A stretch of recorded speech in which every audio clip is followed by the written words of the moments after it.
Okay, we're ready to talk about section 2.5 in geometry.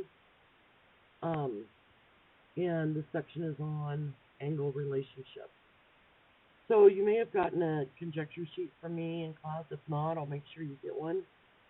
But we're going to talk about the very first conjecture for geometry, and that is the linear pair conjecture.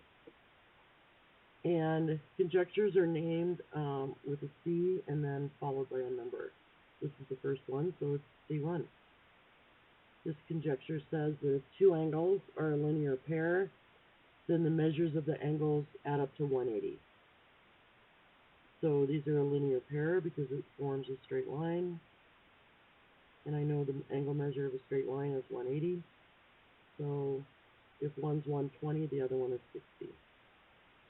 The second conjecture, C2, is the vertical angle conjecture. And this one says that if two angles are vertical angles, then they are congruent. In other words, they have the same measure. So remember, vertical angles are formed when two lines cross. So if this one's 120, so is this one. If this is 60, so is this one. And then notice another relationship here when two lines cross. Not only do we have vertical lines here, but we also have that's a linear pair, that's a linear pair, that's a linear pair, and so is that one. All right?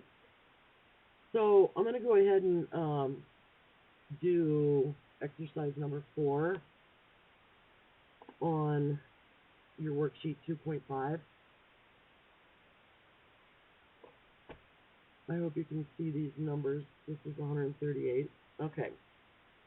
So obviously, since we're talking about vertical angles and linear pairs, we're going to be looking for those things.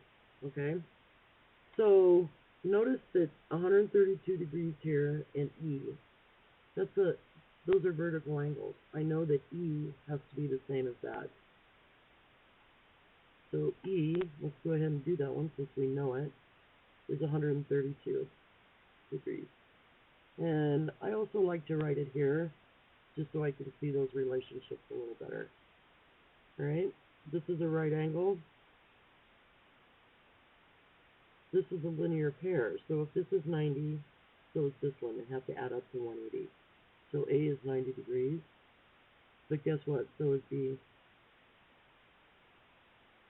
Well, we're over halfway done. All right, if this is 138, these two form a line. They're a linear pair.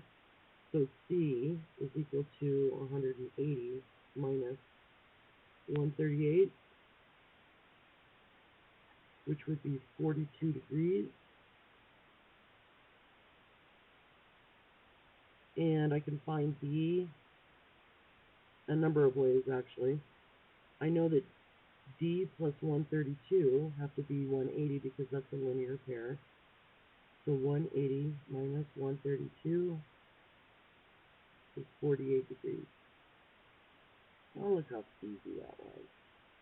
I also could have found D because I know what I know that this is 90, and I know that C is 42, and I know that the three of these have to add up to 180, right?